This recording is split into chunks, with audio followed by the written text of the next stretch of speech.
தமிழ் பேசும் உறவுகளுக்கு வணக்கம். ஆமா, ஆத்திரம்தான். யார் மேல அப்படின்னு கேட்டீங்கன்னா நம்ம மேலதான். நாம நிறைய விஷயங்களை பார்த்து ரசிச்சு வளர்ந்தோம். ஆனா நம்மளுக்கு அடுத்து வந்த சந்ததிய பார்க்கவும் விடல, ரசிக்கவும் விடல, அதுக்கான நேரமும் கொடுக்கல. அந்த ஆத்திரத்துலதான் இப்ப நான் பேசுறேன். உண்மைதான், அப்பத்தா அரிசி படைச்சிருப்பாங்க. சில வீட்டுல அப்பத்தாம்பாங்க, சில வீட்டுல ஆச்சிம்பாங்க.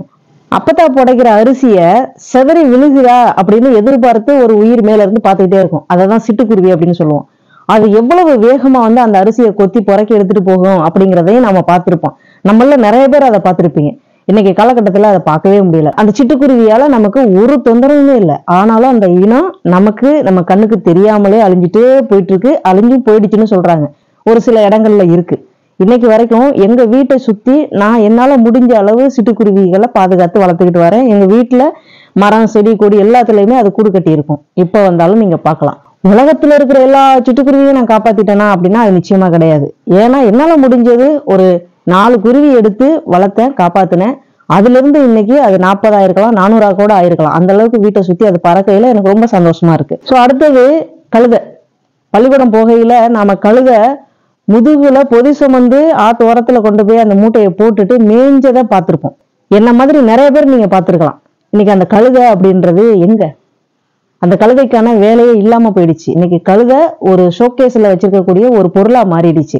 அங்க ஒரு சில இடங்கள்ல வச்சு பாதுகாத்துட்டு வராங்க. அதோட பாலோட விலை அதிகம் அப்படின்றதுனால அதையும் பராமரிச்சுட்டு வராங்க. ஓகே, அந்த வரிசையில பாட புத்தகத்துல பார்த்து படிச்சதுனால, வாத்தியார் அதை நடத்தும் பொழுது பார்த்து கேட்டதுனால இன்னைக்கு நன்றி அப்படின்னா நாய் அப்படிங்கிறது பதிஞ்சு போச்சு. இந்த நாயினால இவ்வளவு பிரச்சனையா? அந்த நாயை வச்சு இவ்வளவு பாலிடிக்ஸா?